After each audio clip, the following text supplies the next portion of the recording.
Imagine you're at home, just chilling out, and you hear your mother call your name. Not so scary. But what if you knew that your mother was miles away at the time? Okay, now it's getting creepy. But it's not what the person in our second story hears. It's what they see that is absolutely terrifying. I'm your host, Severed Soul.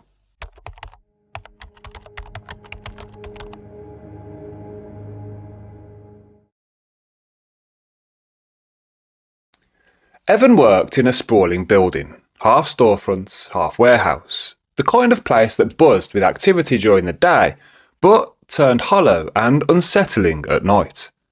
Walkie-talkies usually kept the staff connected, but on slow nights like this one, the radio stayed silent for hours. He was tucked away in the inventory office at the very back of the building, surrounded by shelves and flickering monitors. A co-worker manned the sales floor, helping the occasional late-night customer, and the rest was scattered in their own offices, buried in paperwork or quietly killing time.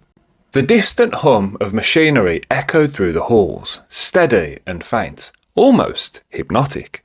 Nights like this always lulled Evan into a strange calm, like the world had shrunk down to just this one building, this quiet, cavernous shell. If not for what happened next, he might have drifted off to sleep. It came from right outside his office door. The calm shattered instantly. Evan froze, breath caught in his throat. For a moment, he thought someone, maybe one of his co-workers, was in trouble. Instincts took over before he could think it through. He grabbed his radio and stepped out into the corridor. He expected chaos, possibly an accident, someone hurt maybe, but instead he found absolutely nothing. Just the vast dark hall stretching in both directions, and the scream still ringing in his ears, carved into his memory like a sharp knife.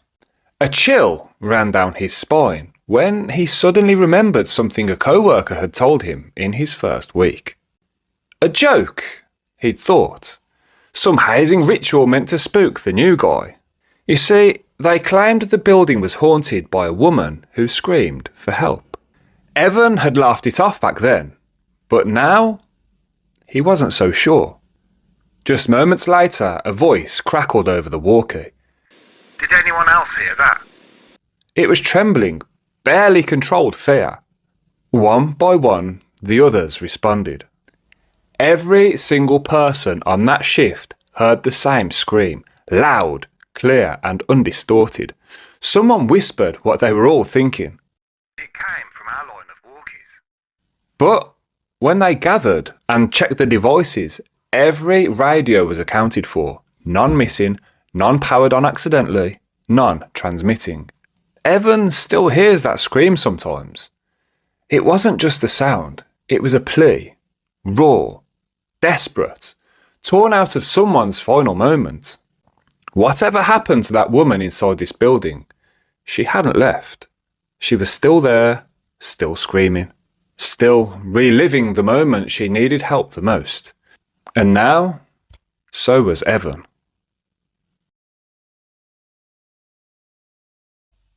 So this happened not too long ago.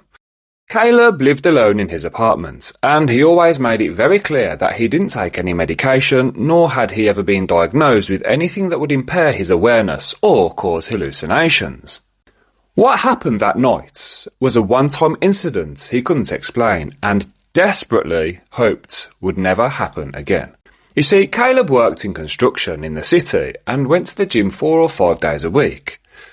By the end of certain work days, he came home completely drained. This was one of those nights. He stopped off for food on his way home because he didn't have the energy to cook. When he walked in, he set the Chipotle bag on the ottoman and stretched out on the couch while he ate.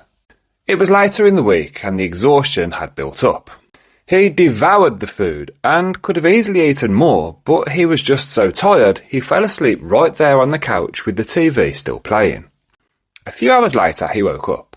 It was around 11 p.m. He was warm and comfortable under the blanket and really didn't want to move, but he'd fallen asleep with his contacts in. So he dragged himself to the bathroom, removed them, and headed towards his bedroom to actually go to sleep. Now, as he walked down the hall, he heard his name, Caleb, a woman's voice coming from the living room. He froze on the spot. What the hell? He turned around and stepped back towards the living room. He flicked on the lights, but the room was too blurry without his glasses. "Hello, Mum?" he called out. Silence. So he went to his nightstand, grabbed his glasses, and returned to the living room. No one, not a sound, except his own breathing. Caleb's apartment wasn't big, just a combined kitchen and living room, a bedroom and a bathroom.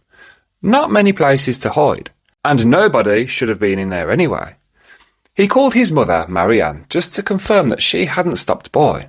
She answered half asleep, confused as to why he was calling so late. That ruled her out completely. Now, trying to stay rational, Caleb convinced himself he'd just misheard something, so he went to bed. But falling asleep wasn't so easy now. All he could think about was that voice. He was finally starting to drift off when he heard it again. Caleb, a woman's voice, but this time from inside the bedroom. He flipped onto his back and stared towards the foot of the bed. A tall, human-shaped figure stood only a few feet away. He could make out long, dark hair hanging forward. Beneath it, barely visible, were warped, unnatural facial features. Caleb screamed, scrambling for the lamp or his glasses. His hand knocked the lamp over before he finally hit the switch. Light filled the room, but that figure was gone. Heart racing, he put on his glasses and searched every inch of the bedroom, under the bed, the closet, behind the dresser. Then he checked the rest of the apartment. Nobody, absolutely nobody was in the apartment. He felt like he was losing his mind. The only way he managed to sleep again was by convincing himself it had been a hallucination caused by exhaustion or stress. When he eventually told friends, he downplayed the whole thing, said he'd hallucinated once because he was overtired. He never described how real it had looked, or how real it had felt. Hallucination or not, it remained the most terrifying, surreal moment of Caleb's entire life. And that's all we have time for today. I really hope you enjoyed those stories. If you did, please smash the like button, subscribe to the channel if you haven't already, and leave any thoughts in the comments. As always, thanks for watching. I'm your host, Severed Soul.